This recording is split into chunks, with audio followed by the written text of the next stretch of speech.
Selamat pagi teman-teman. Ya, saya tentu saja senang sekali dengan inisiatif ini.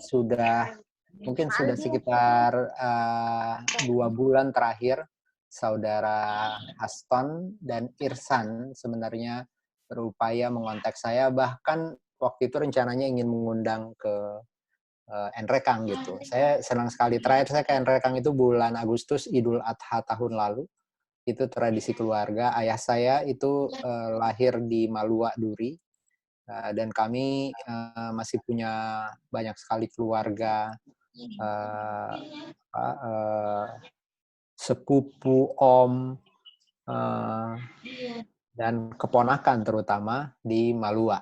Dan uh, sebenarnya kenapa saya katakan saya senang, karena di dalam kunjungan terakhir ke sana sebenarnya saya melihat ada perkembangan yang bagus sekali, terutama di kalangan komunitas muda di Malua Duri waktu itu. Ada yang mendirikan usaha coffee shop, ada yang punya rencana mengembangkan berbagai kegiatan dan inisiatif terkait lingkungan terutama, dan juga literasi tentang pendidikan gitu. Ada perpustakaan alam dengan konsep-konsep yang sangat menarik menurut saya. Dan saya pikir memang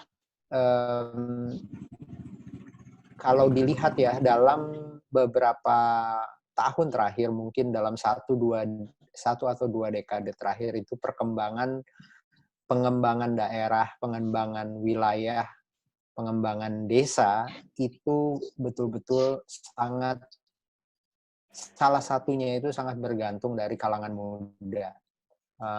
Dan ada banyak kesempatan ekonomi, kesempatan pengembangan diri, pengembangan kapasitas dari kalangan muda di setiap daerah gitu. Terutama kalau memang ada semangat untuk menggerakkannya dari grassroots ya, bukan bergantung dari apa ya, pendanaan pemerintah misalnya, karena itu ada bahayanya, ada resikonya gitu. Bukannya tidak, karena kita pantas menuntut hak, tapi intinya kalau kita terlalu bergantung kepada sistem top down gitu dan bukan bottoms up, ada resiko kita akan bergantung. Dan sekali kita bergantung itu biasanya kita akan jadi terombang-ambing dengan berbagai kepentingan, baik itu kepentingan politik, kepentingan ekonomi, kepentingan kapital gitu ya, ekonomi dan kapital.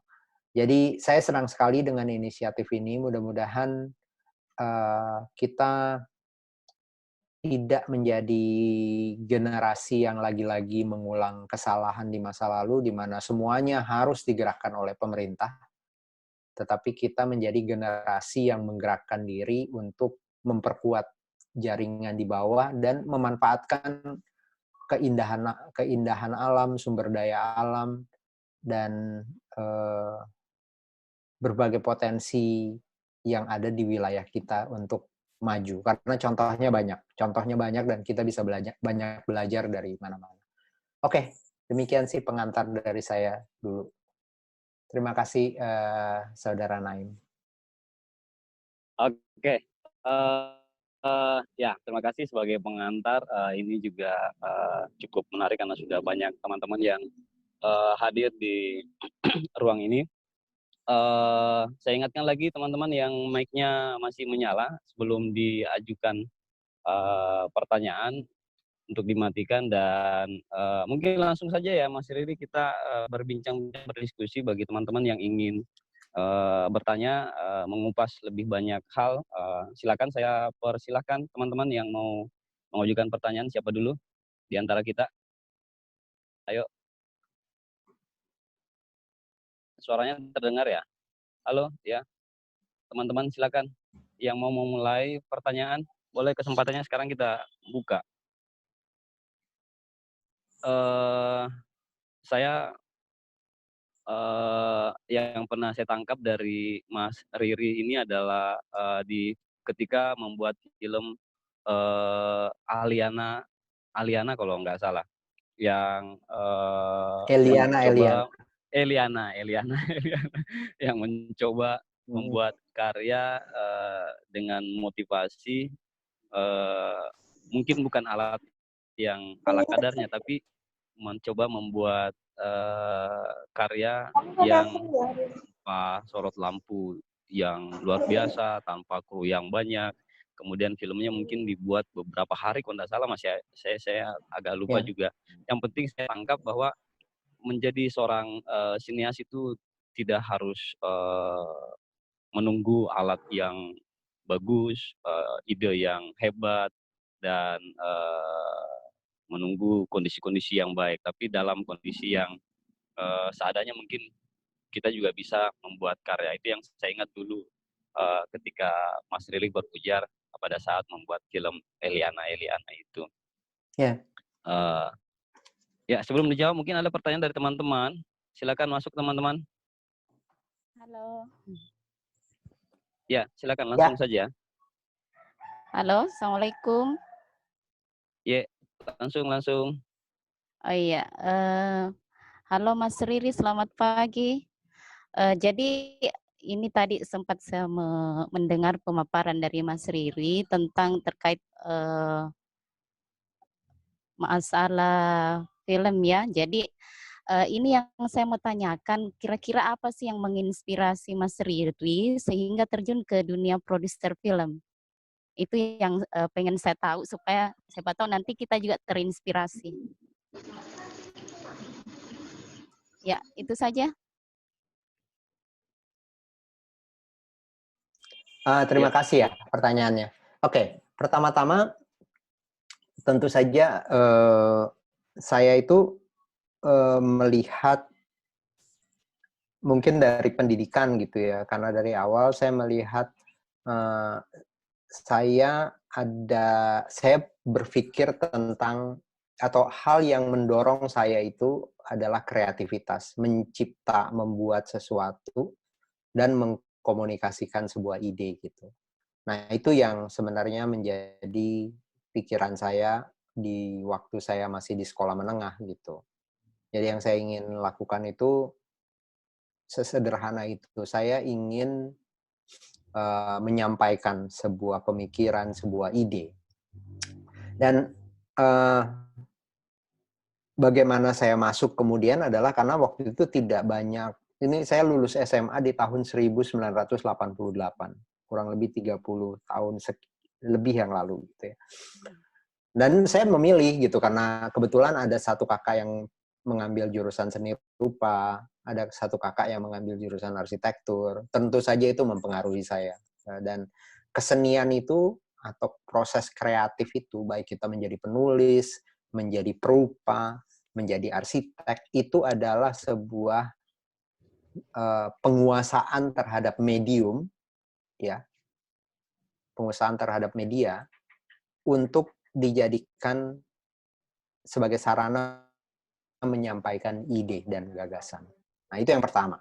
Jadi kemudian dari situ saya berpikir jurusan apa yang tepat untuk saya gitu. Seni rupa saya tidak terlalu punya bakat yang seperti kakak saya gitu.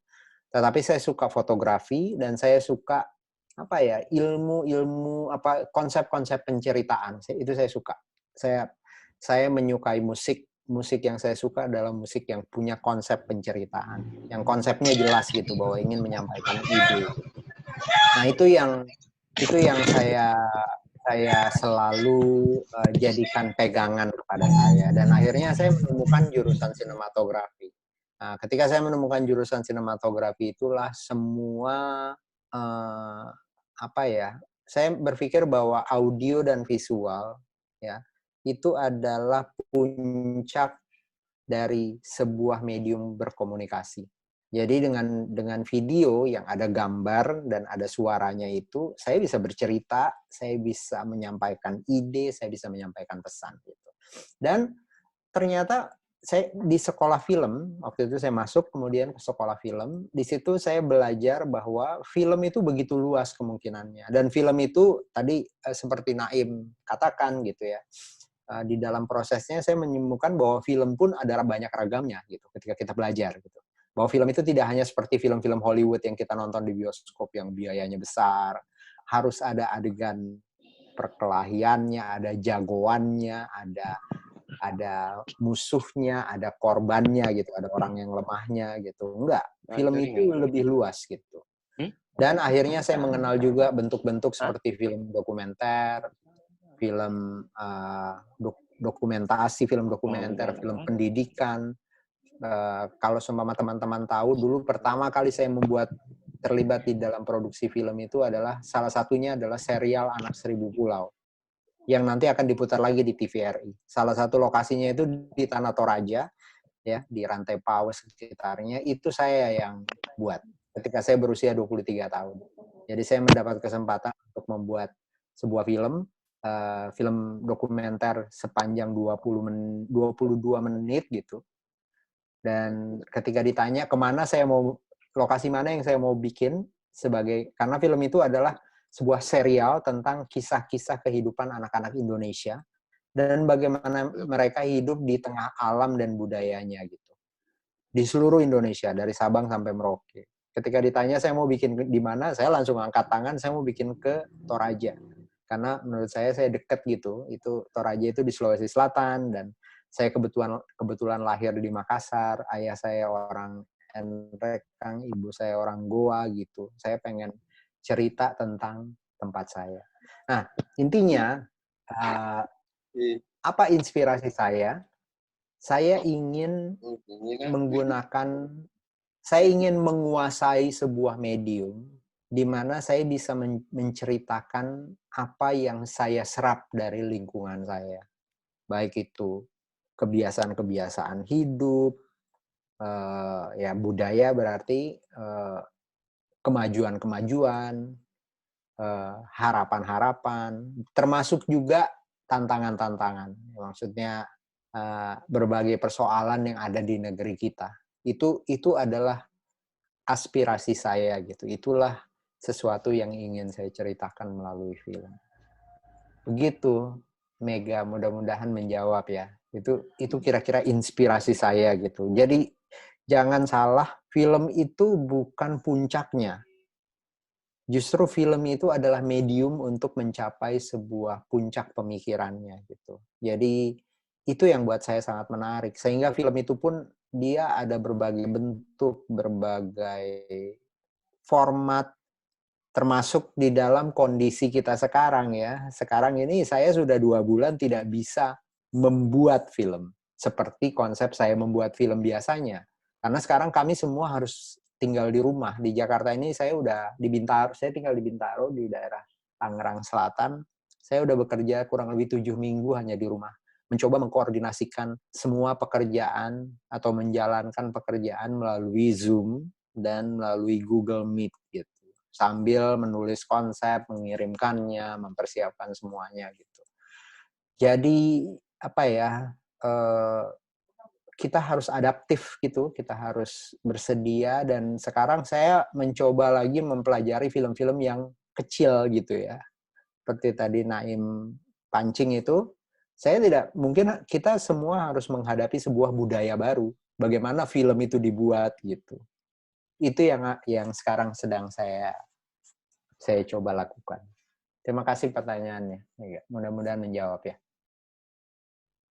Oke, baik. Dan memang dunia film itu sangat erat kaitannya dengan dunia literasi, karena di situ kita berkutat dengan dunia ide, dunia pikiran, dunia baca, dan tanpa literasi, tanpa literatur yang bagus, mungkin kepala kita tidak dirasuki oleh ide-ide yang liar. Jadi teman-teman silakan, di sini juga banyak guru-guru, karena beberapa hari yang lalu kita berdiskusi dengan banyak tema dan guru-guru banyak yang hadir, teman-teman dari komunitas-komunitas. Saya ingin juga ada teman-teman yang lain yang bertanya tentang apa saja yang bisa membuat kita mendapatkan ilmu. Karena kalau misalnya tidak digali dari pertanyaan, mungkin ada sesuatu yang tidak akan kita gali dari Mas Riri. Silakan teman-teman untuk menggali sedalam mungkin. di waktu ini. Silakan, silakan. Saya beri kesempatan. Langsung saja kalau misalnya ada yang bicara langsung. Oke, ada siapa ini? Yusri ada siapa? Yang mau masuk silakan.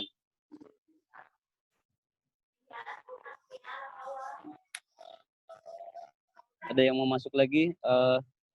Jadi kalau misalnya kita lihat film petualangan Sherina juga yang booming pada tahun 2000 kalau nggak salah, itu ada tonggak film yang luar biasa. Waktu itu saya kayaknya masih mahasiswa dan rela mengantri juga. Saya dapat di hari ke 1 minggu setelah film itu tayang, kayaknya baru saya bisa nonton saking Di banyaknya mana? orang yang. Di mana Naim waktu itu? Saya masih di Bandung, Mas. Oh, Saya di Bandung, Mas. oke. Saya kuliah di Bandung. Oh iya, iya. Sebenarnya saya Dan juga senang sekali kalau kita bisa saling kenal berkenalan nih, karena buat saya menarik sekali ya sekarang komunitas generasi muda maupun pendidik maupun peminat literasi, peminat buku misalnya itu sekarang sudah tersebar jauh. Dulu saya tidak membayangkan di Nrekang ada gitu, dan menurut saya ini penting sekali gitu, dan saya bahagia sekali. Jadi kalau boleh teman-teman setiap kali nanti mau bertanya juga sambil memperkenalkan dirinya gitu. oh ya, Nah, silakan. Ya, kalau sambil Naim sekarang apa aktivitas yang dilakukan? saya lebih banyak bermain sama komunitas literasi sama teman-teman yang ikut melaksanakan kegiatan ini. Tapi saya juga sebelumnya di perpustakaan juga sih bekerja. Oke. Saya sama Irsan di perpustakaan sebelum pindah. Tapi tetap masih di kegiatan literasi. Dan sebenarnya teman-teman di literasi ini, Mas, hampir tiap tahun ke MWF gitu. Oh, Hampir tiap bagus. tahun. Ini teman-teman ya. Sambil menunggu ya, kalau ada yang mau masuk silakan langsung di-cut saja dan kita sambil bercerita. Jadi teman-teman sebenarnya dari dulu terpikat untuk bukan mendatangkan sih, karena kalau mendatangkan berarti orang luar yang kita datangkan, tapi ini coba memikat ini, ada putra daerah ini kapan gitu bisa sering-sering di Nrekang dan memberikan inspirasi dengan kita-kita. Nah, waktunya sudah tepat. Kami tiap tahun di MWF malah, tiap tahun di MWF kewajiban bagi teman-teman Saya literasi di melihat, Nrekang. oh bagus sekali. Saya melihat juga komunitas potensi dari video ya, karena ada beberapa teman-teman dari Makassar, dari Nrekang juga yang saya ikuti Instagramnya, yang sudah mulai bisa berkarya dengan cukup baik gitu ya. Dan video ini bisa menjadi jendela gitu yang menggambarkan berbagai potensi kita gitu. Teman-teman pecinta alam di Nrekang itu sudah sering menjadi kayak guide bagi teman-teman saya dari Jakarta. Kemarin itu ada seorang pegiat digital media juga namanya Edward Suhadi yang mendaki Gunung Latimojong ya, dan ditemani oleh teman-teman gitu. Ya silakan Naim, kalau semua teman-teman ada lagi yang berlanjut mau. Ya, silakan, saya persilakan langsung dinyalakan mic-nya dan langsung bertanya saja. Biar waktu ini kita bisa efektifkan, karena melihat mungkin semoga kita bisa berbincang lama-lama dan mendapatkan hal yang luar biasa. Dan Nrekang pertumbuhan kaum teman-teman komunitas YouTubers juga cukup menggembirakan, Mas, di Nrekang. Ya justru mereka keren malah, karena sudah menginspirasi banyak orang. Saya bisa sebutkan begini, Mas, dari komunitas YouTubers yang ada di Nrekang itu rata-rata honorer, dan malah sudah bisa menghasilkan AdSense malah. Dan kalau dilihat perbandingannya gaji honorer dengan AdSense yang didapatkan di YouTube itu dari YouTube luar biasa. Wow. Dan makanya kita juga agak senang kalau misalnya ekosistem kreativitas, karena ternyata di Nrekang sudah banyak dilirik juga teman-teman dari Singapura, sudah berkomunikasi dengan teman-teman YouTubers ini malah. Kemudian guru-guru juga kalau tidak salah sudah ada yang memulai gitu merekam aktivitasnya lewat medium video. Nah, cuman kita selalu kesulitan ketika sudah berangkat ke ide apa lagi yang harus kita lakukan untuk daerah. Nah, kalau untuk personal mungkin mereka mengambil gambar, mengupload ke YouTube, kemudian mendapatkan aksen. Nah, tapi memang diskusi-diskusi untuk membuat karya, melihat karya-karya yang lain di luar, itu kita kurang terakses. Ya. Saya ingin berbagi sebenarnya beberapa, ya kalau boleh saya nanti di-share juga link-linknya ya. Boleh nih ada kolom komen di sini, kolom chat. Kalau ada teman-teman yang bisa merekomendasikan link YouTube kepada saya supaya saya bisa melihat. Tapi saya juga mau tentu saja sekarang ini YouTube, terutama di era sekarang ini adalah kita masuk ke sebuah era baru yang mungkin akan mempengaruhi kita untuk waktu yang cukup panjang. YouTube itu adalah sebuah potensi yang besar. Saya sekarang ini lagi mengikuti sebuah kayak studio kecil namanya Happen Films. Ya, itu saya tulis ya di situ. Happen Films ini adalah sebuah dia tuh kayak sebenarnya mereka ini sesederhana pecinta atau peminat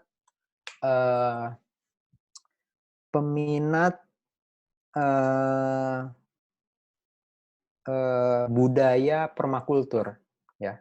Teman-teman sudah dengar ya, mestinya Naim pernah dengar permakultur ya. Sebuah metode pertanian yang bersifat sustainable, berkelanjutan, dan biasanya tidak membutuhkan lahan yang besar dan tidak ditujukan untuk sebuah industri gitu. Jadi lebih kayak mencoba mengoptimalkan lahan, mencoba mengoptimalkan sikap-sikap konsumsi yang semuanya berputar gitu. Jadi intinya adalah minimal satu keluarga harus bisa makan.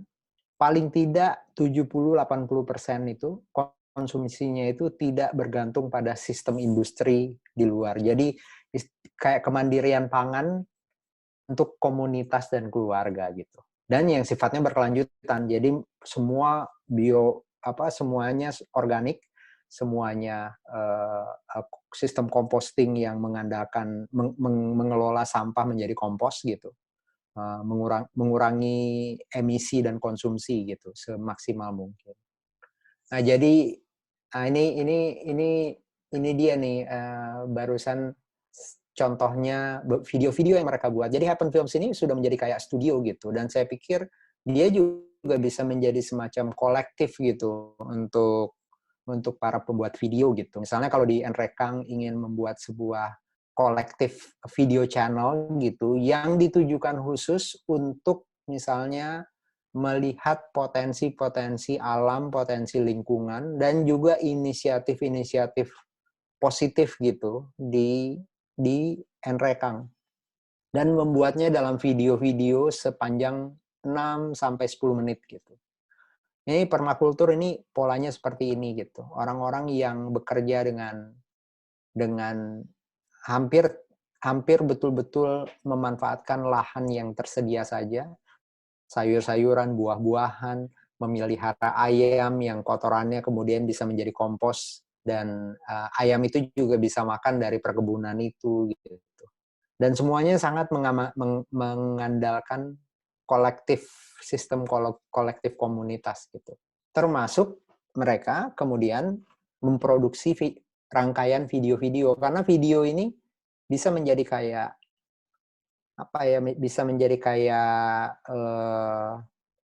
berfungsi sebagai mediumnya mempromosikan, ya tentu saja menjadi sarana pelatihan-pelatihan, Karena dengan menonton video-video dari Happen Films ini kita belajar tentang bagaimana menjalankan pertanian atau metode perkebunan permakultur ini gitu.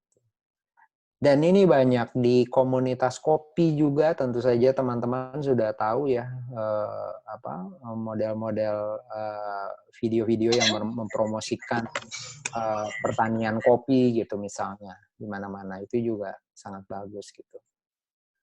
Jadi itu yang saya mau katakan, Naim, bahwa sekarang medium video melalui YouTube, kemudian podcast misalnya. Podcast itu juga sarana yang menarik karena kita bisa berdiskusi, kita bisa membicarakan, kita bisa membuat serial-serial misalnya tentang bagaimana mengoptimalkan media audiovisual untuk pendidikan. Baik pendidikan di tingkat lokal komunitas maupun memperkenalkan lingkungan kita ke dunia luar misalnya melalui podcast. Itu juga satu potensi yang sangat menarik. Dan bicara soal situasi ekonomi kita sekarang, situasi kita pasca pandemi, menjalani pandemi maupun pasca pandemi ini, saya pikir bisa sekali menjadi sebuah kemungkinan gitu. Itu kira-kira. Oke, silakan teman-teman.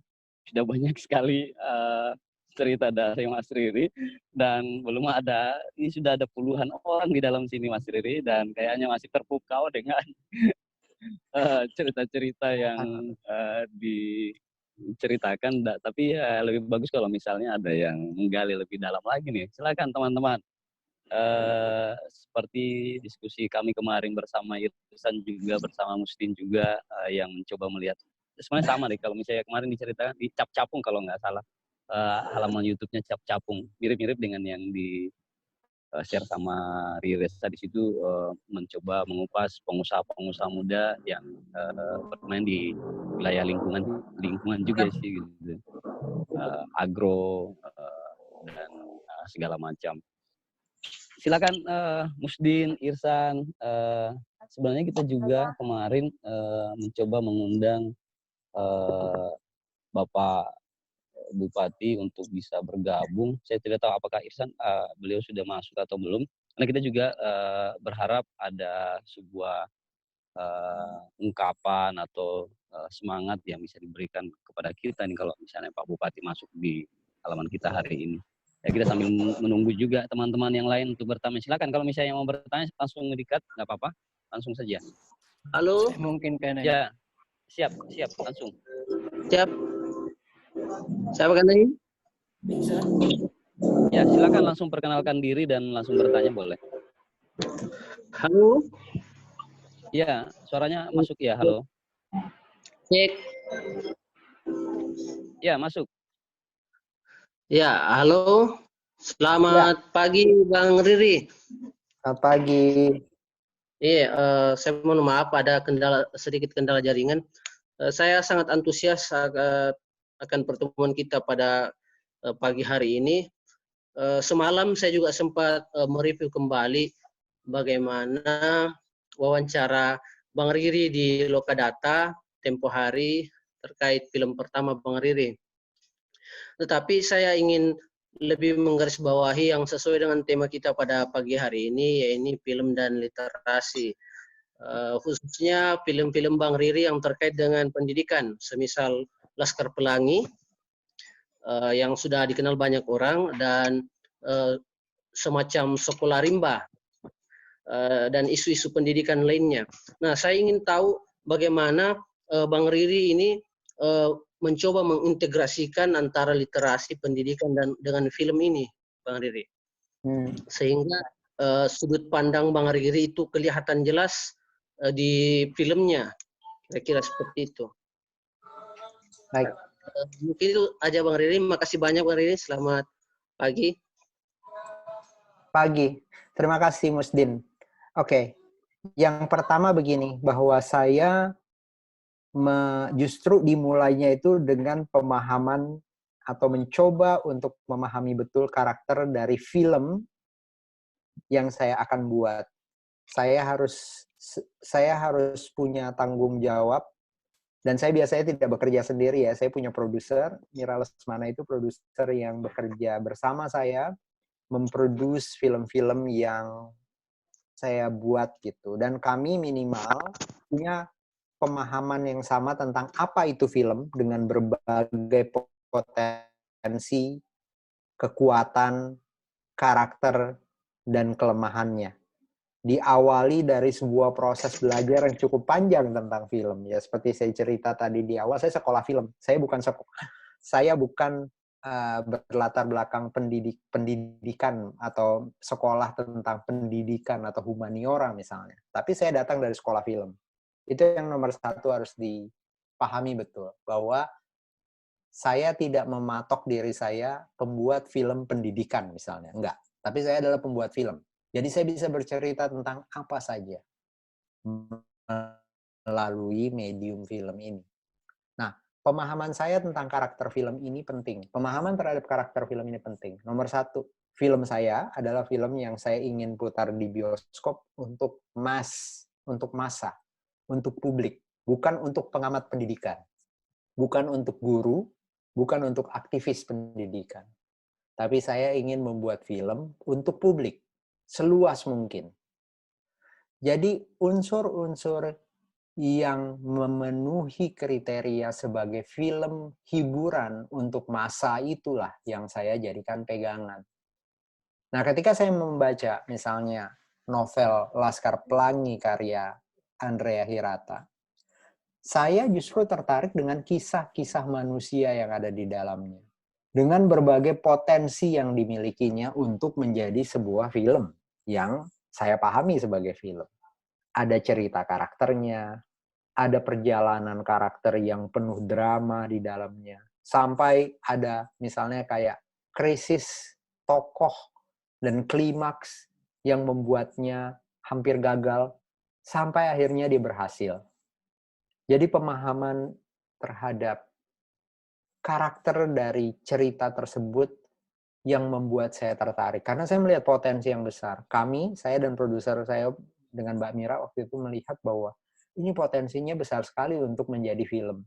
Dan film itu tentu saja orang menonton film itu membayar tiket kan. Orang menonton film itu harus parkir di gedung bioskop. Menonton film adalah kegiatan konsumsi, berbayar, bukan gratisan. Jadi saya harus memikirkan bagaimana film yang saya buat itu layak sebagai sesuatu yang dibayar.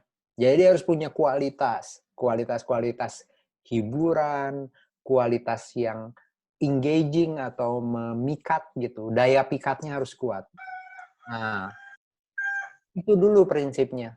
Jadi saya memahami potensi apa yang dimiliki oleh cerita-cerita dari yang tentu saja ceritanya sudah pasti. Laskar Pelangi itu ketika saya membaca, saya mendapat banyak sekali hal. Saya mengingat guru-guru saya waktu saya kecil di Makassar misalnya. Waktu saya SD ya, saya SD itu sampai hampir lulus SD menjelang kelas 5 SD saya baru pindah ke Jakarta. Itu mengingatkan saya guru-guru saya gitu di Makassar dulu gitu. Ada bapak seorang guru musik yang sangat sederhana datang ke sekolah naik sepeda misalnya. Ada seorang guru matematika perempuan yang galak, kita takut minta ampun, tapi setiap akhir tahun pelajaran membuat kami menangis karena dia bisa menyanyi misalnya. Jadi hal-hal seperti itulah yang buat saya penting dari cerita ini. Dan kemudian ketika digarap menjadi film, dia memiliki berbagai formula atau berbagai elemen yang memenuhi syarat sebagai sebuah film yang baik. Nah, jadi itu prinsip awalnya. Jadi apapun yang saya lakukan, saya melakukan sebuah proses kajian gitu ya, proses kajian, proses reflektif, proses analisis yang menggabungkan semua elemen-elemen yang ada di dalam konsep tersebut untuk menjadi sebuah film yang layak tonton. Film yang punya daya pikat sebagai film yang siapapun mau menghabiskan uang antara 20.000 sampai 50.000 rupiah untuk membeli tiket dan masuk ke dalamnya. Apa bedanya? Misalnya saya seorang ahli humaniora.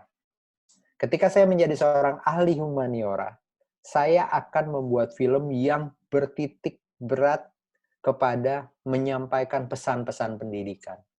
Kemudian, otomatis yang terjadi adalah aspek lain seperti daya pikat tadi, hiburannya, sisi komedinya, sisi emosional mengharukannya itu bisa jadi saya abaikan. Karena saya fokus kepada aspek-aspek pendidikannya gitu. Dan apa yang terjadi?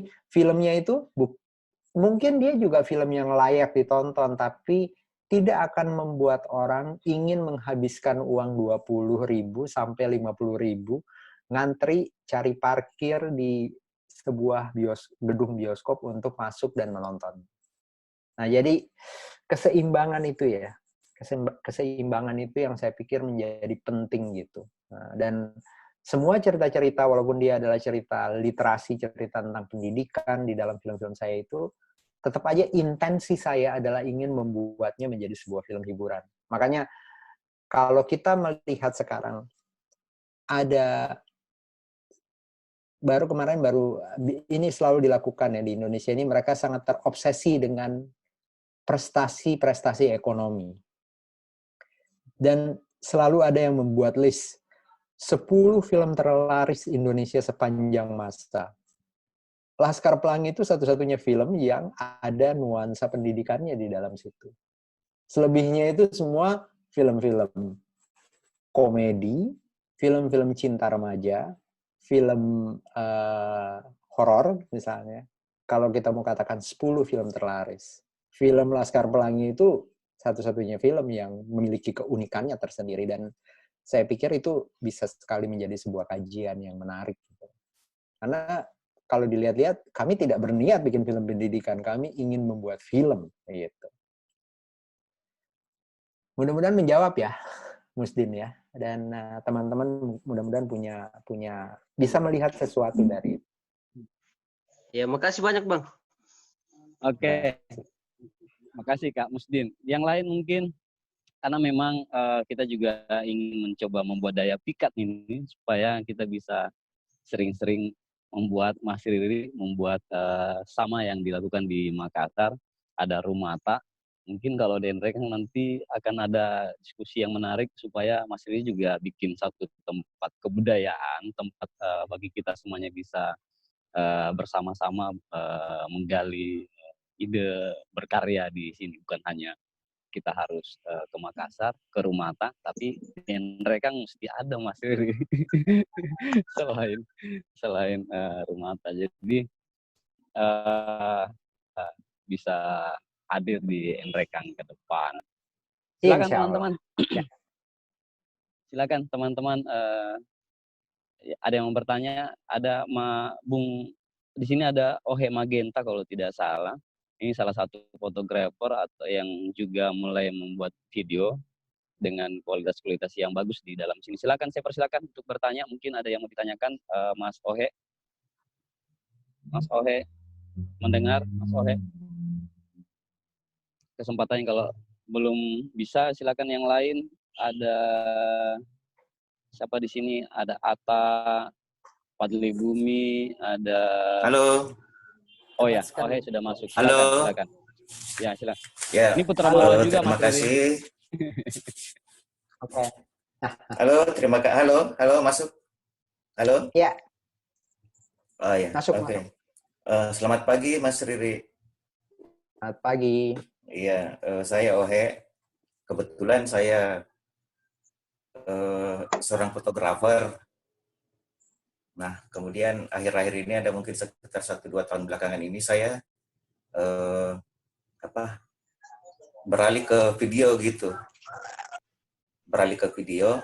Nah, yang ingin saya tanyakan, seberapa penting membuat storyteller storyteller dalam pembuatan video gitu atau film. Ya, mungkin itu saja. Ya. Oke. Oke, barusan tadi Ohe saya membagi sebuah link ya, sebuah link video tentang sebuah studio kecil yang berbasis di Selandia Baru, di New Zealand, namanya Happen Films. Silahkan nanti Ohe coba klik YouTube channel dari Happen Films ini dan mempelajari karya-karya yang mereka buat. Ada yang panjangnya 6 menit sampai lebih panjang lagi. Ini mungkin yang lagi jalan bisa dimatikan mikrofonnya. Iya, silakan dimatikan dulu mic-nya, kita masih mendengar ayam kalau nggak salah. Atau yang lain. Jadi begini. Ya. Jadi intinya begini, kalau menurut saya kita harus memperlakukan video ini sebagai medium. Jadi yang paling penting justru kita fokuskan adalah apa yang ingin kita sampaikan.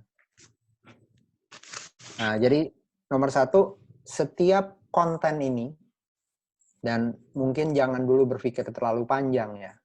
Mungkin saya pikir durasi yang kita perkirakan untuk konten digital, video yang kita mau buat ini mestinya sekitar 5-7,5 menit misalnya. Dan kita bikin dulu gagasan, istilahnya premis dasarnya itu apa. Kita ingin mengatakan apa. Misalnya, kita ingin membuat sebuah video, saya ingin membuat video tentang sebuah jembatan gantung tertua di Nrekang, misalnya. Dan kata jembatan itu menjadi penting ya, dia kan menjadi penyambung ya. Kita punya sungai-sungai besar gitu, dan yang menyambungkan sebuah tempat ke tempat lain, atau menyambungkan peradaban, menyambungkan kebudayaan, menyambungkan ekonomi itu adalah jembatan. Dan ternyata di Nrekang ada sebuah jembatan yang usianya tercatat sudah misalnya 200 tahun. Gitu. Nah itu dulu. Jadi gagasan itu menjadi penting. Nah, kemudian sesederhana kita membuat semacam kelompok-kelompok pemikiran, yaitu sequence yang menjadi elemen-elemen untuk menceritakan premis tersebut atau gagasan tersebut. Dan kemudian kita mencari gambar yang mewakilinya, supaya itu bisa gambar-gambar yang kurang lebih bisa menyambungkan ide itu. Selebihnya, baru kita bicara soal teknis. Misalnya, bagaimana menggambarkan fungsi ekonomi dari jembatan tersebut. Bagaimana menggambarkan fungsi sosial dari jembatan tersebut. Bagaimana menggambarkannya dengan estetika tertentu. Bagaimana menggambarkannya dengan ingin menunjukkan karakter Nrekang misalnya dari tempat tersebut gitu. Nah, elemen-elemen itu muncul belakangan gitu, akan muncul dengan sendirinya. Dan saya pikir sebagai seorang fotografer mungkin kita punya kepekaan untuk menggambarkannya dengan sebuah estetika tertentu. Nah, itu yang buat saya sangat penting kalau ditanya seberapa jauh misalnya ya storytelling di dalamnya gitu. Karena kalau yang dimaksud storytelling itu adalah penggunaan elemen-elemen seperti tokoh, penokohan, dramatik gitu.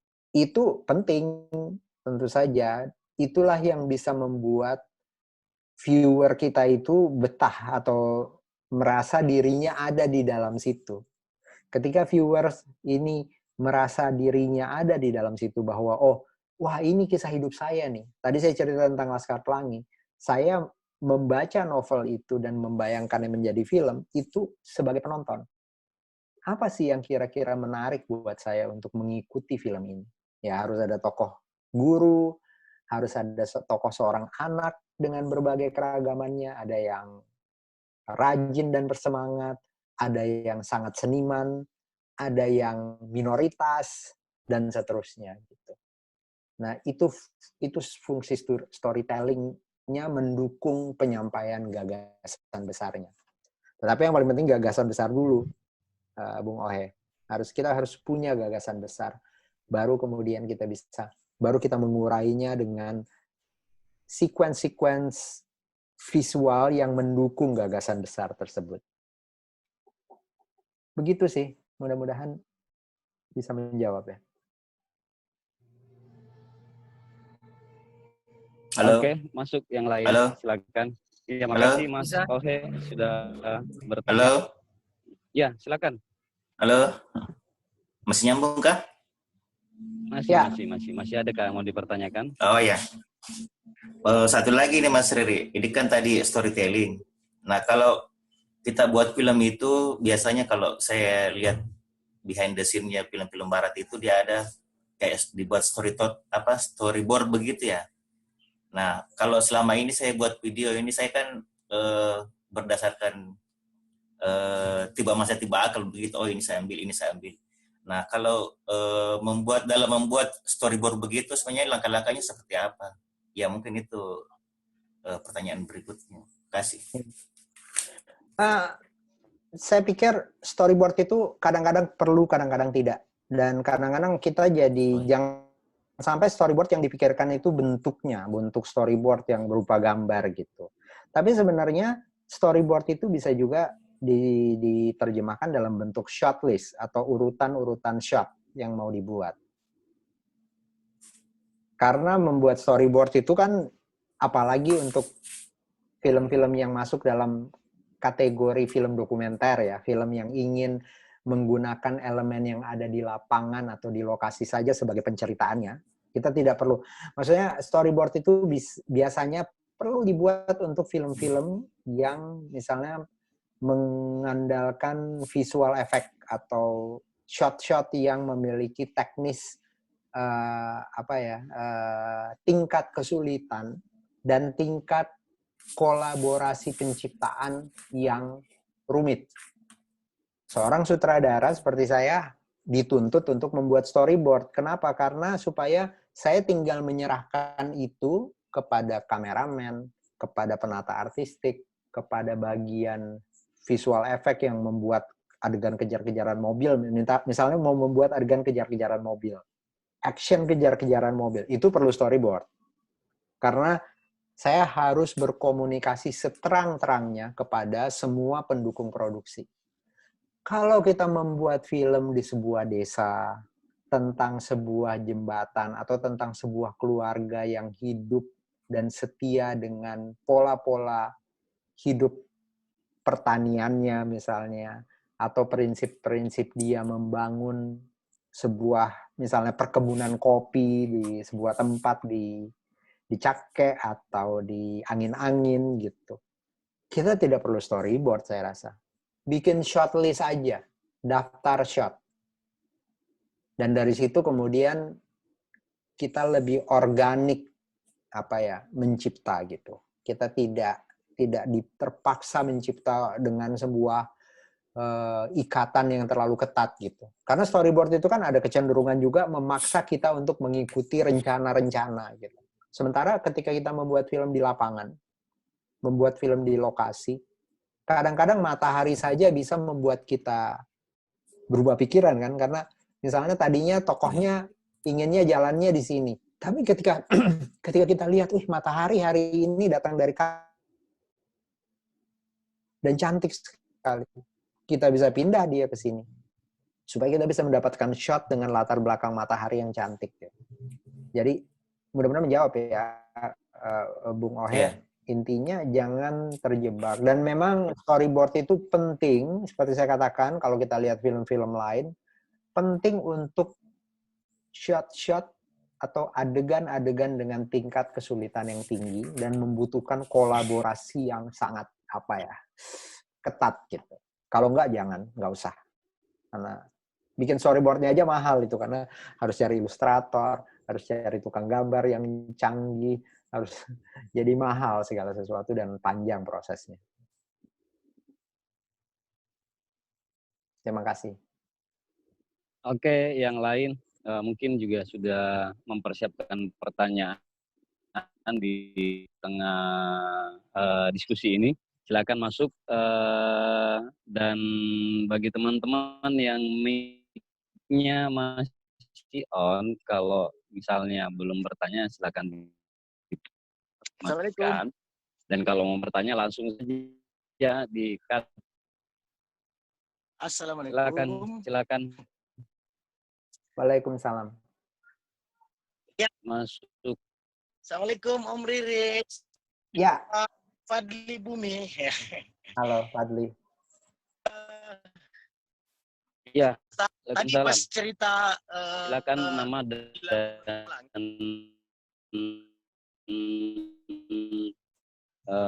pertanyaan. Halo.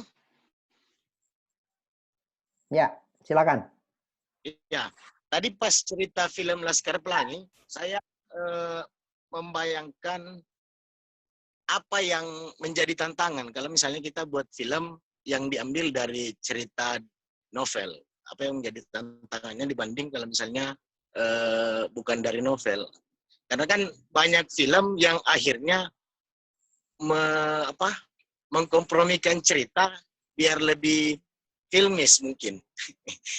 Jadi saya mau tahu apa yang menarik dari membuat film dari novel. Yang kedua, tadi saya dengar Om ini dari Enrekang ya tahun lalu. Ya. Dan seandainya, pastikan ada hal yang Om Riri bayangkan apa sih yang seandainya ada hal yang ingin sekali Om Riri lakukan di Enrekang tentang perkembangan yang terjadi sekarang, apa itu? Misalnya kami bisa menjadi komunitas kami berperkembangan hal yang dilakukan dan mungkin bagaimana kita memulainya. Baik. Terima kasih. Itu saja. Terima kasih banyak pertanyaannya ya, Fadli. Tentu saja novel sudah memiliki kelengkapan-kelengkapan yang biasanya cukup prinsipil di dalam sebuah penceritaan. Novel itu adalah sebuah karya yang ditulis dengan disiplin, ya, dengan etos tertentu. Seorang yang bisa menulis novel, apalagi novelnya kemudian bisa diterbitkan, tentu saja punya kapasitas dan sensibilitasnya tersendiri. Dan tentu saja kalau sampai novelnya bisa diterbitkan, apalagi novelnya sudah diterima secara luas, seperti waktu Laskar Pelangi itu, ketika saya dan produsernya memutuskan untuk membuat Laskar Pelangi menjadi film, dia sudah dicetak kurang lebih 10 kali, 10 cetakan. Sudah dibaca oleh kurang lebih 500.000 pembaca di seluruh Indonesia. Dan tentu saja itu membuktikan bahwa novel ini punya daya pikat tadi. Nah, tentu saja nomor satu pertimbangan saya adalah kenapa saya memilih novel tersebut, karena saya sudah yakin, nomor satu saya adalah penggemar novel tersebut, saya menikmati membaca novel tersebut, dan ada banyak hal yang saya percaya dalam novel tersebut. Ada filosofi-filosofi tentang pendidikan, ada filosofi-filosofi dan cerita tentang kesetaraan gitu ya, tentang multikulturalisme dan kesetaraan. Ada cerita tentang mimpi yang besar gitu. Bagaimana kita nilai-nilai yang positif tentang sikap tidak boleh menyerah hanya karena kita orang desa gitu. Apakah orang desa tidak punya hak untuk bermimpi misalnya? Itu ditantang di novel itu. Nah, selebihnya tentu saja seperti saya katakan tadi, saya ini adalah pencerita visual yang punya pemahaman tentang sinematografi. Jadi sinematografi itulah yang kemudian menjadi andalan saya gitu. Tapi saya punya sikap hormat terhadap novel itu. Intinya sih begitu. Jadi dan jangan menutup diri gitu. Kita harus berproses secara terbuka. Kita berproses secara terbuka itu antara lain misalnya, saya juga bicara dengan Andrea Hirata.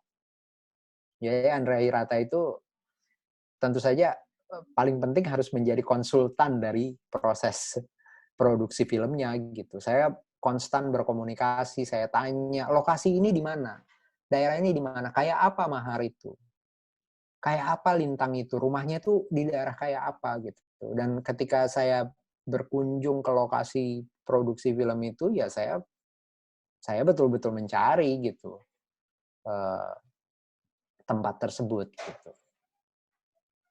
Nah, itu yang paling penting sih ya, pertanyaan pertama. Mudah-mudahan menjawab. Yang kedua, tolong tentang NREKANG ini, yang saya mimpikan itu bukan nggak banyak sih. Saya memimpikan mestinya dengan potensi yang ada di NREKANG, saya berpikir komunitas kalangan muda ini mestinya sanggup membuat sebuah pusat, semacam pusat kebudayaan yang mandiri gitu, di mana semua potensi-potensi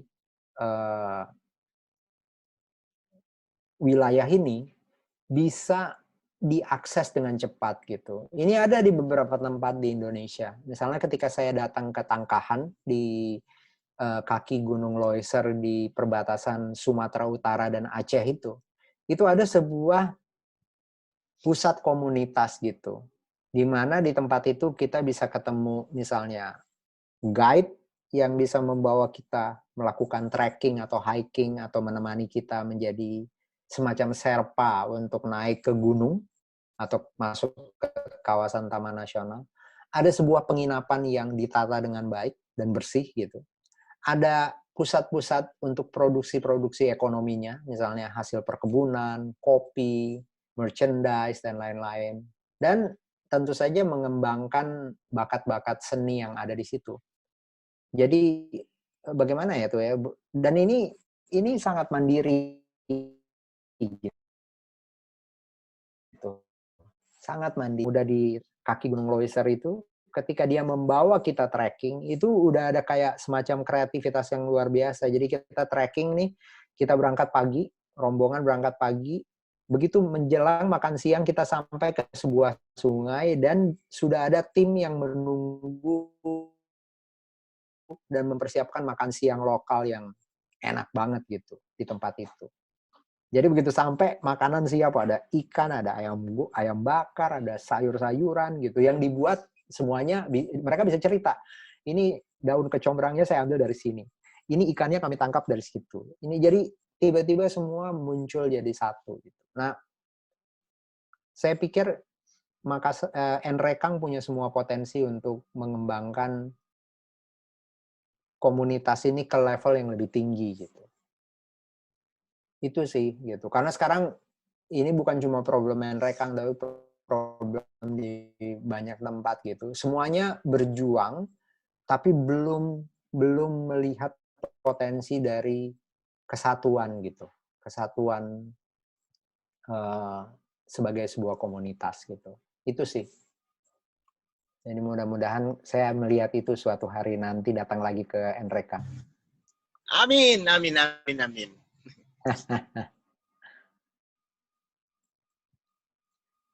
Iya,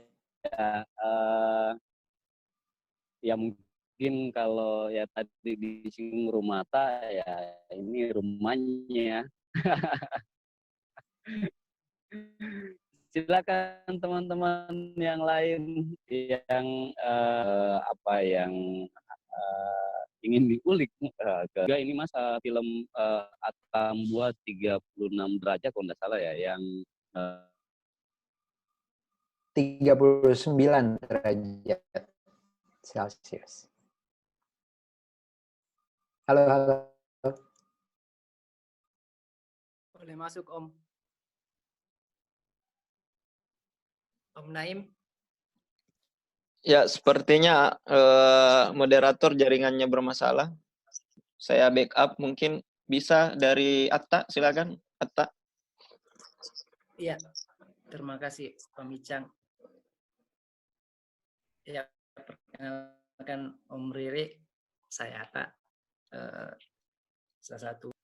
Saya ingin menanya yang singkat tentang kan tadi saya mendengar ada dokumenter di Toraja tentang kearifan lokal. Jadi mungkin saya ingin ke depannya apakah Mas Riri ada suatu proyek produksi karya film yang mengangkat suatu kearifan lokal daerah tertentu, atau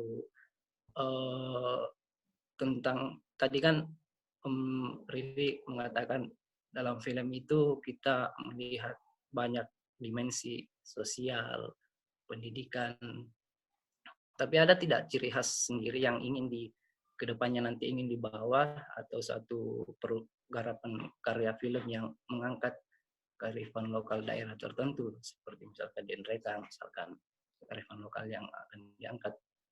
Ya, itu pertanyaan pertama. Mungkin yang kedua, sebagai seorang produser film, pasti ada satu film yang sangat difavoritkan lah begitu. Kalau sebagai apresiasi bagi kami di Enrekang itu, apakah ada film yang sangat menarik bagi pengamatan Riri tentang apakah itu film adaptasi novel atau suatu film dokumenter yang layak untuk dinonton begitu, atau terkecuali di luar karya Mas Riri sendiri. Nah, saya menarik seperti Atambua tadi, misalkan film Atambua itu ya, mungkin apakah itu kearifan lokal atau bagaimana ya steam plotnya seperti itu. Mungkin itu saja singkat. Terima kasih atas kesempatannya. Ya, terima kasih. Atta, terima kasih. Tentu saja kadang-kadang inspirasi atau ide itu banyak ya. Menjadi pembuat film itu, saya itu mencatat terus gitu cerita-cerita yang saya temui gitu di lokasi, di lapangan gitu. Tapi tentu saja tidak semua tempat otomatis langsung bisa melahirkan ide film.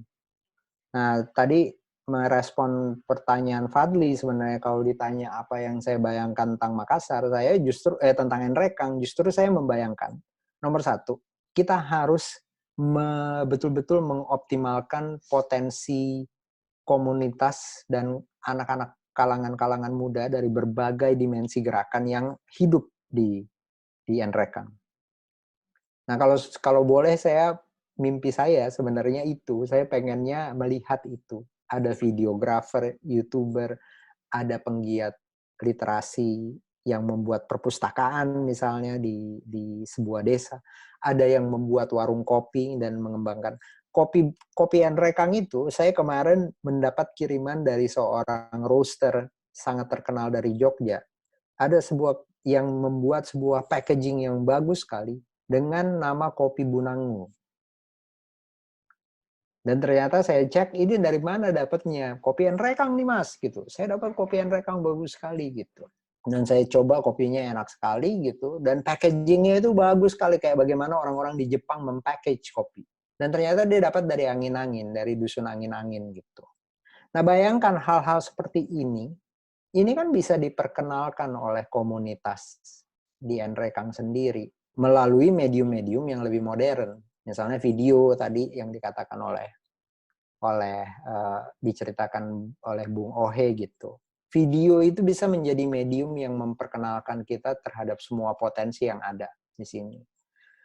Nah, tentu saya tidak harus menjadi pembuat dari ini semua gitu, karena seperti saya katakan, saya ini pembuat film. Saya ini pencerita film. Dan film-film yang saya buat semakin lama semakin memiliki pasarnya sendiri yang semakin luas gitu. Walaupun saya cukup beragam karyanya, tapi pasar saya itu semakin besar dan semakin mungkin bisa dikatakan global gitu. Jadi saya mendorong teman-teman justru yang tumbuh gitu. Dan nanti kita bisa saling bersinergi bagaimana supaya karya-karya yang datang dari komunitas ini kualitasnya harus semakin tinggi, kapasitas para pembuatnya semakin baik, sehingga menghasilkan karya yang semakin kombinasi dari selain bagus, penting, spesifik, identitasnya kuat gitu. Dari Makassar. Tadi saya membuka link Happen Films. Happen Films itu dinakodai oleh 2 orang anak muda dari Selandia Baru. Dan mereka tidak menjual filmnya, tapi mereka memperkenalkan filmnya di YouTube.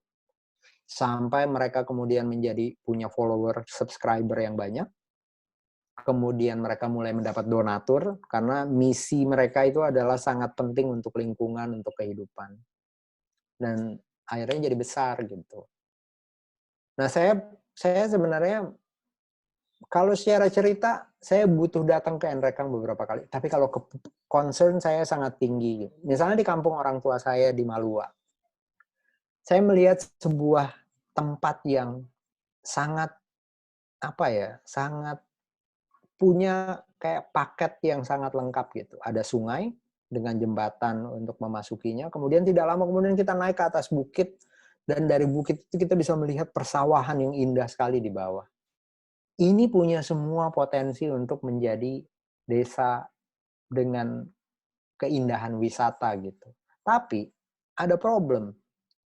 Misalnya tidak ada desain yang dijaga berdasarkan tradisi yang sudah diajarkan oleh kakek nenek kita sejak lama.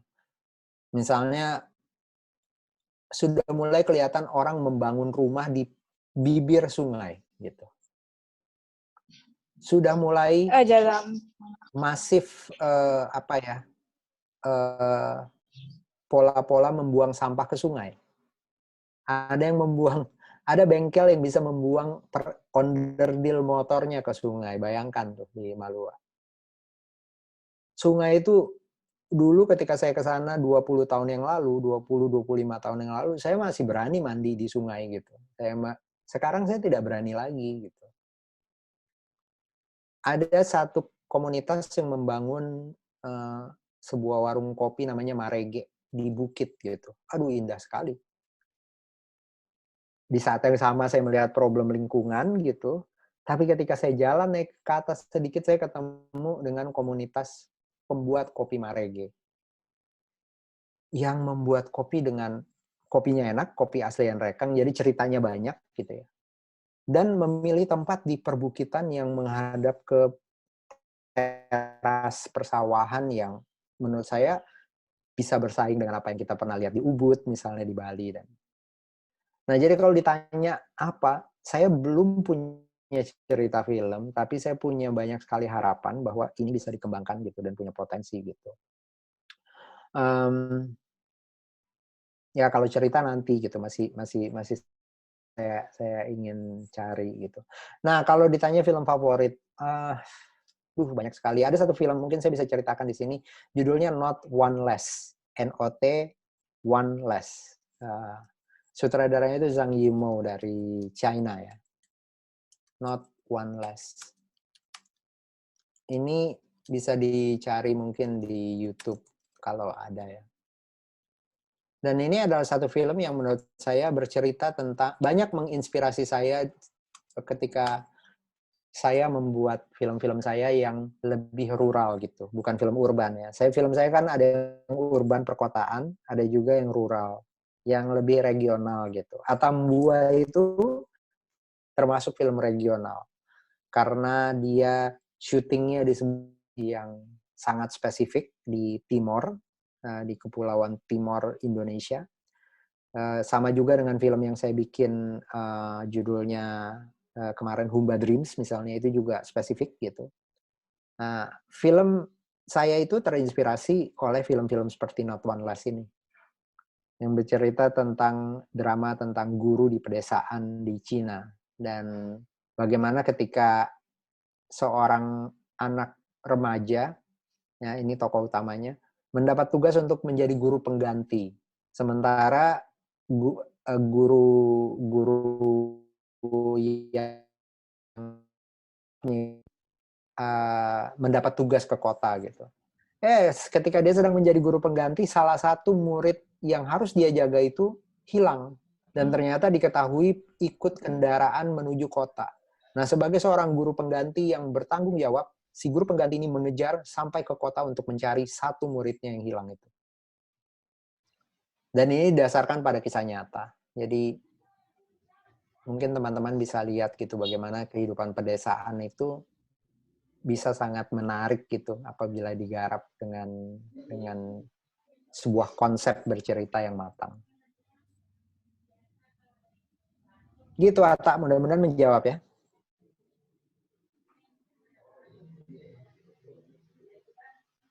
Ya, silakan yang lain. Maaf tadi saya jaringannya agak putus, jadi tapi masih bisa menangkap pembicaraan kita. Teman-teman yang lain silakan gabung tadi kalau misalnya kita berbicara tentang Malua, berbicara tentang daerah-daerah yang lain. Nah, ini memang tugasnya Mas Harton juga ini, Mas Riri, salah satu putra Malua yang memancing Mas Riri untuk terlibat dengan diskusi kita. Dan ini PR kita bersama mungkin. Saya juga tertarik dengan rumah budaya yang harus kita buat secara mandiri bersama-sama dengan konsep bagaimanapun. Sehingga memang apakah diwujudkan tahun ini, tahun depan, tapi mimpi untuk membuat satu ruang bersama-sama sehingga daya kreativitas kita bisa tergali dan mudah-mudahan lewat bimbingan-bimbingan mungkin juga nanti dengan diskusi-diskusi atau arahan-arahan dari Mas Ridi kita bisa suatu saat juga memperkenalkan yang mereka lebih jauh lagi. Ya mungkin itu. Dan yang lain silakan masuk memberi pertanyaan. Ya silakan langsung saja dan nama dan pertanyaan. Silakan. Assalamualaikum. Terima kasih atas kesempatannya. Ya, waalaikumsalam. Perkenalkan, nama saya Faisal, asal Makassar. Saya tadi tertarik itu Kak, pembahasannya tentang cita-cita bagaimana menghidupkan sebuah ruang literasi, ruang diskusi di komunitas-komunitas kecil ataupun komunitas yang membahas tentang seni secara umum. Saya juga kebetulan Kak memiliki persepsi cita-cita yang sama dengan apa yang Kak Reza tadi jabarkan, bagaimana sebuah ruang diskusi yang ideal, yang tidak terlalu formal, tapi mengedepankan bagaimana diskusi-diskusi seni itu tetap jalan. Cuman yang jadi kendalanya ini Kak, ketika ingin menjalankan sebuah komunitas seperti itu, yang menjadi masalah adalah konsistensi. Jadi sangat mudah membuat sebuah komunitas itu, tetapi sangat sulit untuk melanjutkan kegiatan-kegiatannya itu. Mungkin bagaimana dari pengalaman Kak Reza bisa menjelaskan bagaimana supaya teman-teman khususnya di Sulawesi Selatan atau mungkin konteks yang seperti ada di daerah di Sulawesi ini biar mampu mengembangkan dan mempertahankan dengan konsisten diskusi-diskusi seni, mengembangkan literasi supaya jalan dengan baik. Terima kasih. Baik. Oke. Terima kasih banyak ya, Faisal. Nomor satu, sebenarnya harus ada kesepakatan yang sifatnya bahkan ideologis gitu ketika kita membuat ini. Jadi nomor satu, orang-orang yang berkumpul itu harus dengan jujur dan terbuka mengakui kesepahamannya dulu, kesepakatannya dulu. Dan tanpa perlu bikin perjanjian kayak kontrak atau apa, harus melakukannya dengan kesadaran yang sama. Misalnya saya nggak tahu, mesti mencari kayak semacam premis yang paling basic gitu ya. Kalau orang film itu biasanya menggunakan istilah pitch ya, atau premis. Jadi sebuah rumusan sepanjang 2 atau 3 kalimat yang dengan tegas menyatakan apa sih yang ingin menjadi tujuan kita. Dan tujuan itu harus sama-sama disepakati gitu. Dan percaya pada proses gitu. Bahwa ini semua harus dibuat dengan proses dan dengan sebuah perencanaan bahkan dalam prosesnya gitu. Ketika membuat film itu biasanya kami membagi tahapannya. Tahapan saya membandingkannya dengan film ya. Tahapan produksi film. Itu dimulainya dari pengembangan gagasan sampai kita menemukan sebuah skenario istilahnya. Ya, kemudian baru kita melakukan proses pra-produksi untuk menemukan sebuah desain produksi kemudian baru kita masuk ke tahapan produksi, pasca produksi, dan distribusi. Nah, ini membuat film, tahapan ini yang paling lama sebenarnya adalah tahapan pengembangan gagasan. Nah, jadi teman-teman harus punya kesadaran dan kesabaran untuk melalui sebuah proses pengembangan gagasan. Dan kalau bisa, disinilah proses seleksi alamnya berlangsung gitu. Jadi ini juga sering banget ya, komunitas itu memutuskan untuk bekerja sama dengan semacam kayak, pokoknya kita harus bekerja sama gitu. Padahal ideologinya berbeda-beda gitu. Ya. Dan di dalam proses pengembangan gagasan inilah proses seleksi sebaiknya berlangsung. Sehingga betul-betul ketika kita sampai ke tahapan persiapan atau mendesain fisik atau konsep dari entah itu namanya rumah budaya, entah itu komunitas, atau entah itu sebuah kolektif gitu, kita yang berada di situ adalah orang-orang yang udah punya kesepakatan tentang gagasan dasarnya. Mudah-mudahan bisa menangkap ya. Jadi proses pengembangan itu menjadi proses paling penting gitu. Dan jangan memaksakan. Kita harus bersikap sangat terbuka. Ya, ini kadang-kadang problem kita di Indonesia itu sangat malu-malu, sangat apa ya, sungkan gitu. Jadi terserah Anda aja deh, saya akan ikut aja. Padahal sebenarnya dia nggak mau gitu. Dan karena sikap begitulah kita kemudian sering patah di tengah jalan gitu dan kehilangan konsistensi, kehilangan etos dan disiplin gitu. Jadi yang paling penting itu ideologinya harus sama. Kita istilahnya like-mindedness. Jadi orang-orangnya itu harus like-minded.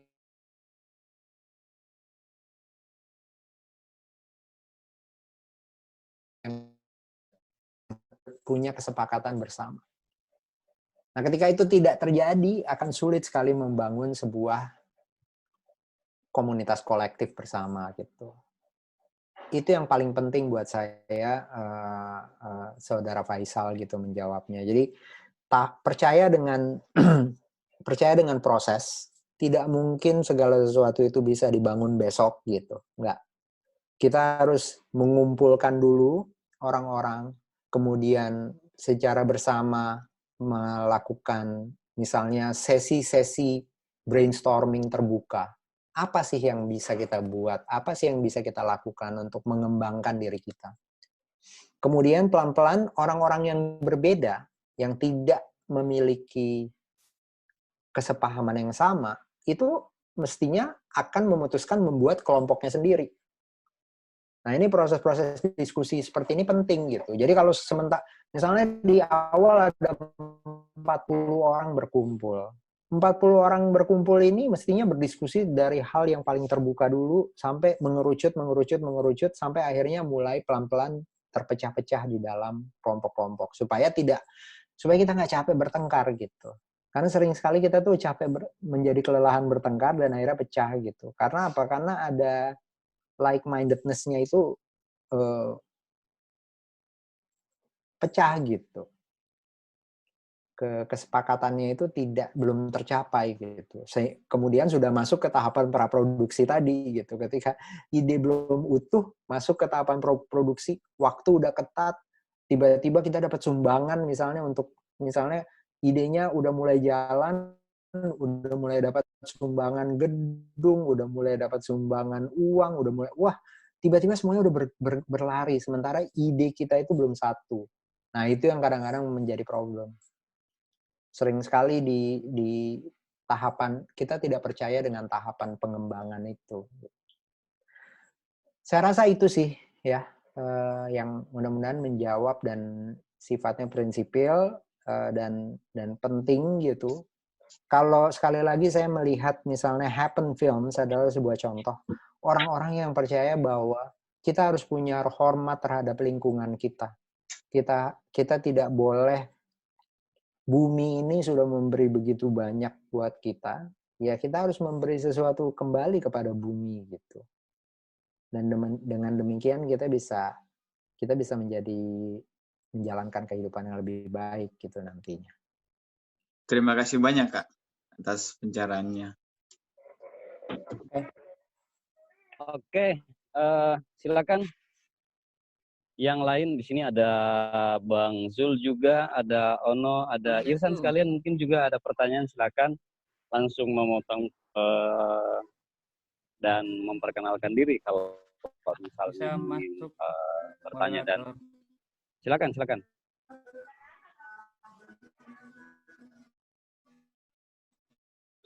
Oke. Assalamualaikum warahmatullahi wabarakatuh. Salam. Selamat pagi semuanya. Selamat pagi, Om Riri. Ya. Lanjut. Halo. Selesai dulu Pak Unismo. Aduh, masih ingat. senang ketemu lagi nih.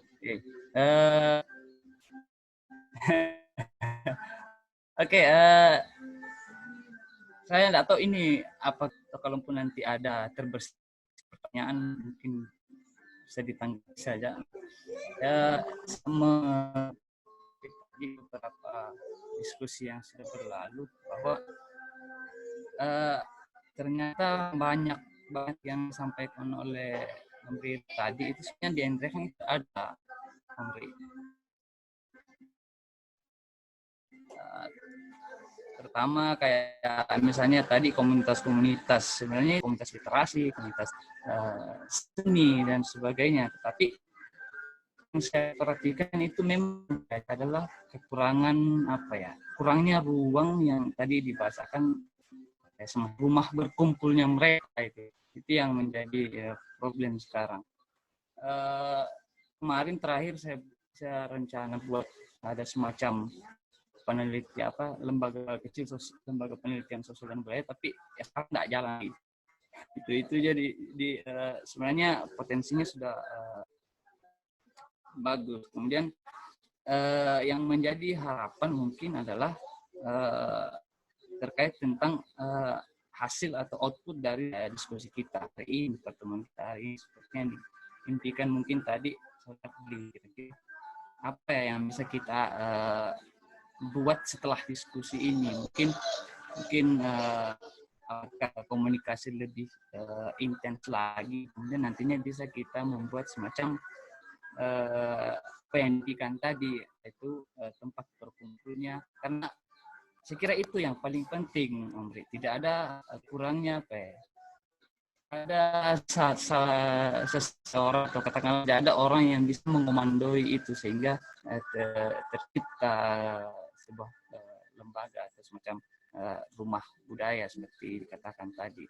Nah, mungkin besar harapan kami kepada Om Riri untuk bagaimana mengawal kami di wilayah itu. Nanti seperti tadi diletakkan tadi Mas Pak, kami di sini insya Allah akan melanjutkan itu. Kemudian yang menjadi persoalan kedua bahwa yang seperti sudah banyak komunitas seperti YouTuber dan sebagainya, tetapi kekompakan kerjasama yang kurang, masing-masing mempertahankan rencana dan masing-masing ingin menunjuk bahwa ini saya yang lebih jago, saya yang lebih hebat. Itu yang menjadi problem juga yang saya perhatikan. Jadi lagi-lagi apa yang disampaikan tadi sebenarnya sudah ada semua, tinggal bagaimana supaya komunitas-komunitas itu bisa berada dalam satu, seperti dikatakan tadi, satu visi. Mungkin itu sekedar sharing saja saya, sharing pengalaman, mungkin bisa ditanggapi atau semacam masukan-masukan terkait permasalahan yang sempat saya sampaikan tadi. Terima kasih Om Riri. Terima kasih moderator. Assalamualaikum warahmatullahi wabarakatuh. Oke. Ya. Terima kasih ya. Sebelum dijawab mungkin Sebelum dijawab mungkin Mas pertama-tama Naim, saya mungkin harus mengingatkan kalau ini mungkin pertanyaan terakhir, komentar terakhir, karena sebentar lagi saya udah harus kembali kerja ya. Oke, terima kasih. Pertama-tama saya pikir memang ini saya alami di Makassar. Saya kembali ke Makassar itu bukan kembali, sebenarnya saya selalu kembali ke Makassar, tapi betul-betul kembali untuk berpikir tentang membuat sesuatu itu di tahun 2008, 2009. Tetapi pemikiran saya itu sudah ada dari tahun 2000. Mungkin saya cerita sedikit kenapa. Saya waktu tahun 2000 itu dapat beasiswa untuk belajar ke Inggris, untuk mengambil studi master ya. Di Inggris saya dapat beasiswa gitu. Dan di sana itu saya lihat yang namanya art center atau pusat kebudayaan atau community center itu tidak ada yang besar. Itu kecil-kecil. Ya. Jadi tidak ada tuh art center yang misalnya, tentu saja ada yang sifatnya kayak ingin menaungi semua kecenderungan misalnya seni rupa, musik, film, teater yang ada semua di situ. Itu jarang sekali. Tetapi yang banyak itu adalah misalnya sebuah galeri seni rupa dan community center khusus perupa yang ukurannya bisa dikatakan bahkan seperti ruko kecil gitu. Tetapi optimal sekali. Mereka punya program pelatihan, baik secara online maupun langsung. Mereka punya galeri kecil di mana karya-karya itu bisa dipamerkan. Dan biasanya ada kedai. Kedai itu untuk menjadi semacam tempat berkumpul, tetapi juga menjadi kayak pusat ekonominya. Dan saya temukan itu di banyak kota, di banyak tempat, di banyak sudut-sudut kota. Kadang-kadang didirikan oleh musisi, didirikan oleh perupa, didirikan oleh filmmaker, pembuat film, didirikan oleh misalnya orang-orang yang berkecimpung di produksi keramik atau craft gitu. Dan itu banyak. Dan mereka punya karakternya sendiri-sendiri. Nah, ini yang saya maksud. Jadi, mungkin teman-teman harus melihat lagi konsep tentang kita kadang-kadang nggak bisa bersatu. Kita ingin lebih hebat sendiri. Menurut saya itu bagus. Itu adalah karakter budaya kita yang sangat kompetitif, yang sebenarnya ada positifnya gitu. Tetapi mengorganisasi diri supaya bisa berdaya itu penting.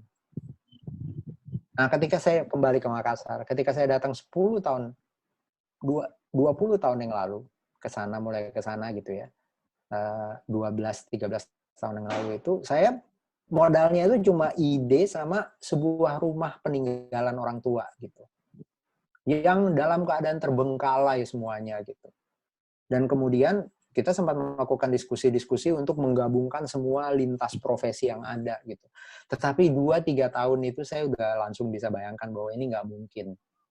Dan saya juga dengan kesibukan kerja saya sebagai seorang pembuat film, dan saya bukan orang Makassar, maksudnya saya tetap tinggal di Jakarta nih, saya nggak pindah ke Makassar untuk membangun Rumata gitu. Saya membatasinya dalam limit, saya ingin membangun sebuah fasilitas seni yang bisa dimanfaatkan oleh komunitas. Jadi bukan membuat sebuah rumah yang dimana kami punya program untuk komunitas, enggak. Kita bikin sebuah galeri, sebuah tempat yang bisa jadi tempat pertunjukan, galeri seni, tempat rapat, pemutaran film, tetapi yang menyumbang programnya itu adalah komunitas-komunitas gitu. Nah, ini kan menyadari keterbatasan jadinya. Jadi, saya juga pada saat saya membangun Rumata, saya juga memberi ruang kepada komunitas-komunitas ini untuk bertumbuh gitu. Ada yang mulai bikin klub, kine club istilahnya, klub film.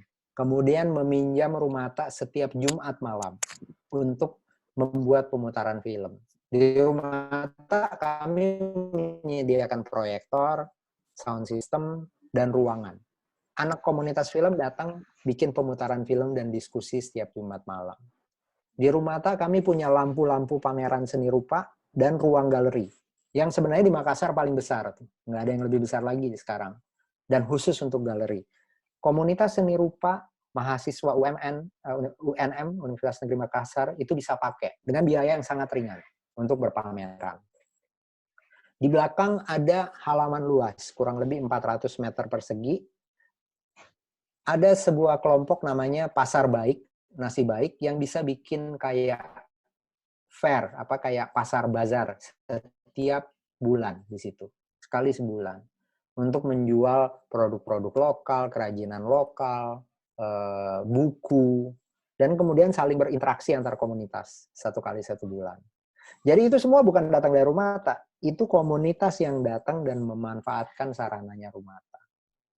Nah, ini kan sinergis ya. Saya tidak mau memaksakan komunitas itu untuk sepaham dengan Rumata. Biarin aja mereka tumbuh sendiri dengan energinya, dengan egonya, dengan pemikiran-pemikirannya gitu.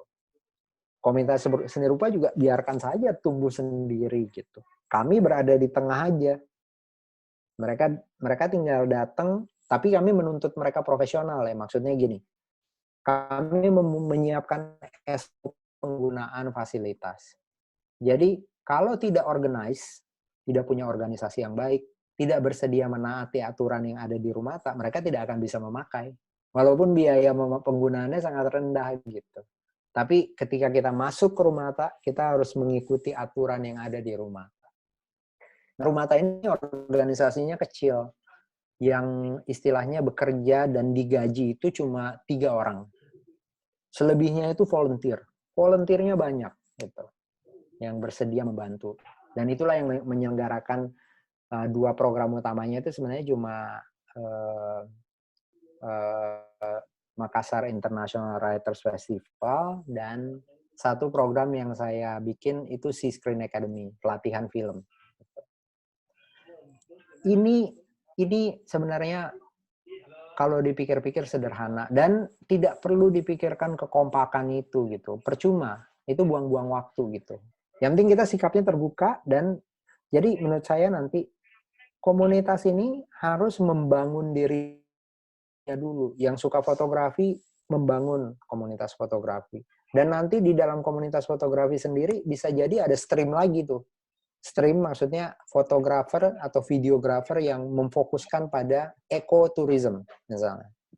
Ada satu lagi yang memfokuskan pada pengembangan komunitas pertanian misalnya. Kerjanya fotografi, video, tapi khusus untuk pengembangan komunitas pertanian dan mengembangkan sumber daya lingkungan gitu untuk pertanian. Permakultur tadi misalnya. Ada juga yang sastra. Ada juga yang seni rupa misalnya. Ada juga komunitas yang membangun wisma-wisma atau penginapan-penginapan independen di Enrekang gitu. Dengan penataan yang baik, lodging-lodging atau Airbnb yang terkenal sekarang. Nah, itu semua harus dibiarkan tumbuh sendiri-sendiri. Ada sarananya atau pusatnya untuk berkumpul di tengah, misalnya setiap tahun bikin pasar bersama gitu untuk mengembangkan pasar ke masa depan. Nah, contohnya banyak. Misalnya di Temanggung itu ada yang namanya Mas Singgih Susilo Kartono. Ini bisa di Google, dia juga punya akses. Ada yang namanya Mas Eko Purnomo Widi.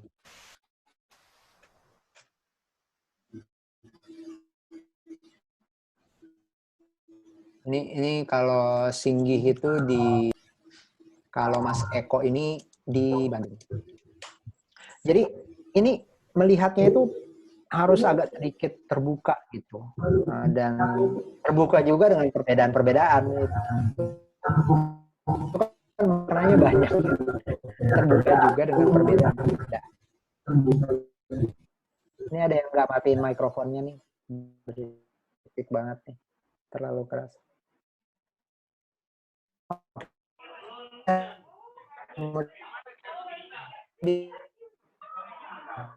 Pertanyaan dari Herman tadi ya. Gitu. Oke, Mas Riri, tadi saya sempat halo ya.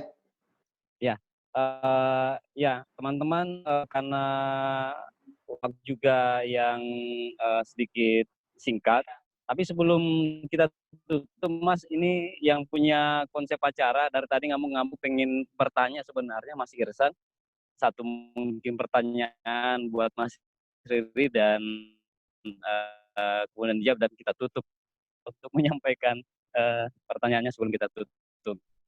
Silakan Mas Irsan. Ya, sebetulnya ngamuk sih. Cuma ada beberapa teman yang mau bertanya, tapi saya sampaikan waktunya terbatas. Jadi, salam kenal Bang Riri. Kemarin di acara perpustakaan belum sempat hadir. Jadi sebetulnya apa yang disampaikan tadi Kak Riri banyak sih sebetulnya yang menginspirasi bagi saya. Dan ini tentunya juga menjadi semacam motivasi saya bahwa perlu memang ada semacam kolaborasi atau ruang yang mempertemukan para pegiat komunitas. Dan sebetulnya di pikiran awal saya, makanya pada saat kemarin kami mengajak Om Riri ini ke Enrekang, karena saya membayangkan konsep perpustakaan ke depannya itu sebagai ruang untuk berkolaborasi. Dan saya dengan beberapa teman termasuk Pak Naim sudah melakukan upaya-upaya juga untuk mengajak teman-teman komunitas. Dan di bayangan saya memang kita ingin menjadikan perpustakaan umum itu sebagai ruang yang inklusif.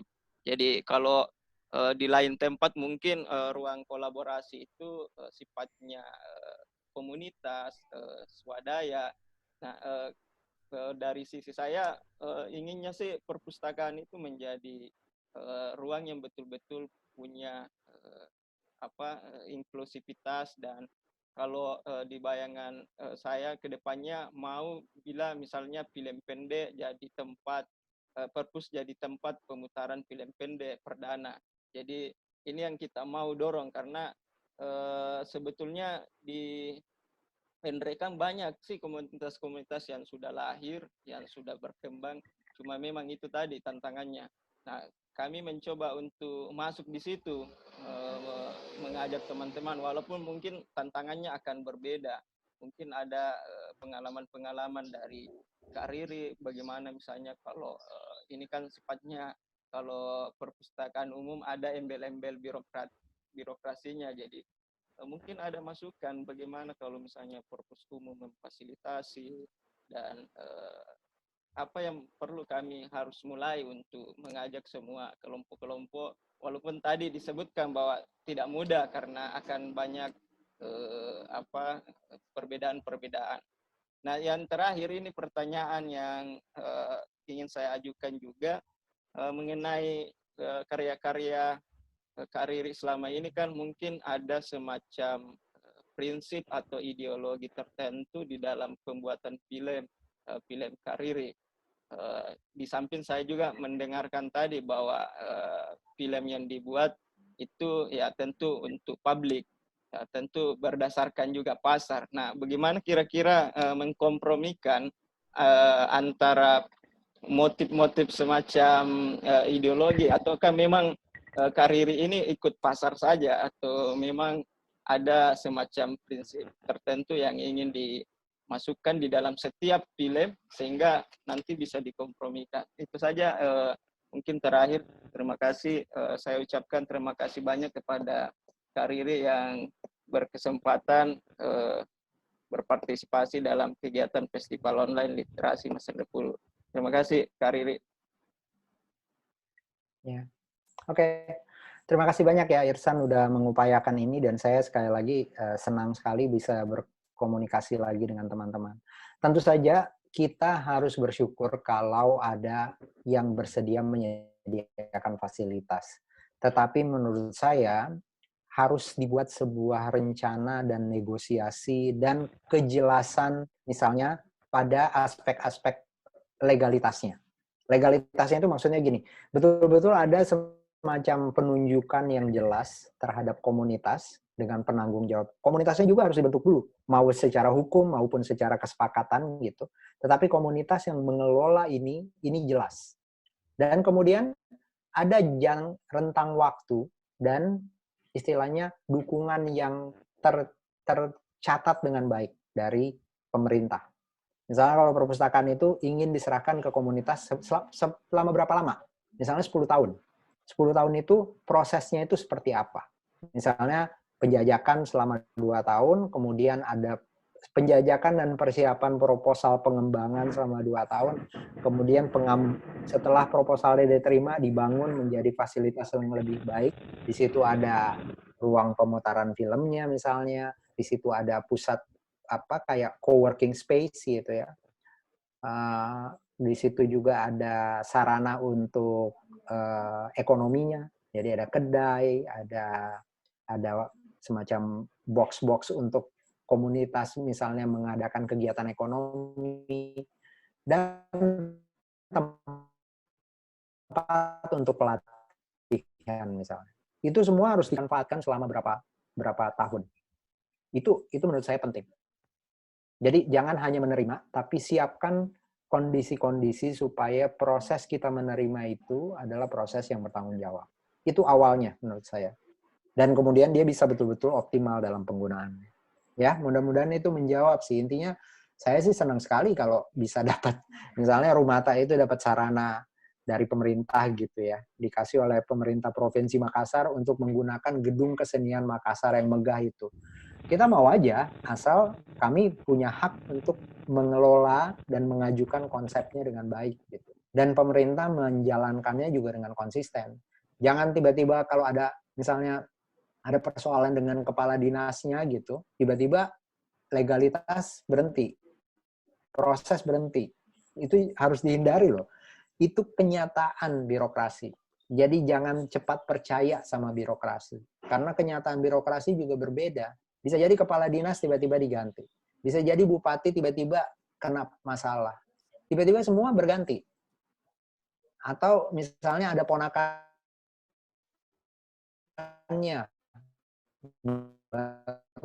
kembali dari Jakarta. Tiba-tiba kalian diganti. Harus ada perjanjian yang jelas. Kalau tidak, menurut saya ada risiko yang terlalu besar gitu. Nah, yang kedua, bagaimana berkompromi? Bukan berkompromi sih. Saya pikir, saya katakan tadi, saya menyadari posisi saya sebagai pembuat film. Saya bukan ahli humaniora, saya bukan seorang ahli atau peminat seni rupa atau kebudayaan. Saya pembuat film. Itu yang paling penting. Posisi utama saya pembuat film, dan medium saya film, dan saya memahami film itu apa. Saya pahami sepaham-pahamnya. Jadi kalau ada orang yang bilang film itu tidak harus idealisme, berarti dia belum paham betul film. Kalau ada yang bilang bahwa film itu harus punya misi edukasi, berarti dia belum paham betul film. Atau minimal berbeda prinsip tentang film dengan yang saya anut dan saya pegang. Gitu sih, mudah-mudahan bisa menjawab ya. Nah, dan nanti kita tentu saja bisa saja kita menjadwalkan lagi diskusi yang lebih spesifik suatu hari nanti. Oh iya, satu hal, tolong ikuti Instagram dari Rumata Art Space karena kayaknya ada rencana untuk mengadakan pelatihan-pelatihan tentang manajemen kebudayaan. Oke. Dan itu untuk diikuti nanti gitu. Kalau mau mendirikan art space, mau mendirikan pusat-pusat seperti sarana seperti ini, harus mengikuti workshop tentang pengelolaan manajemen atau manajemen kebudayaan. Karena itu prinsipil menurut saya. Ya. Oke, Naib. Siap, Mas. Karena waktu juga yang akhirnya tidak memisahkan sih sebenarnya, tapi memotong tanpa range waktu yang lebih panjang lagi. Tapi ide-ide dan semangat pasti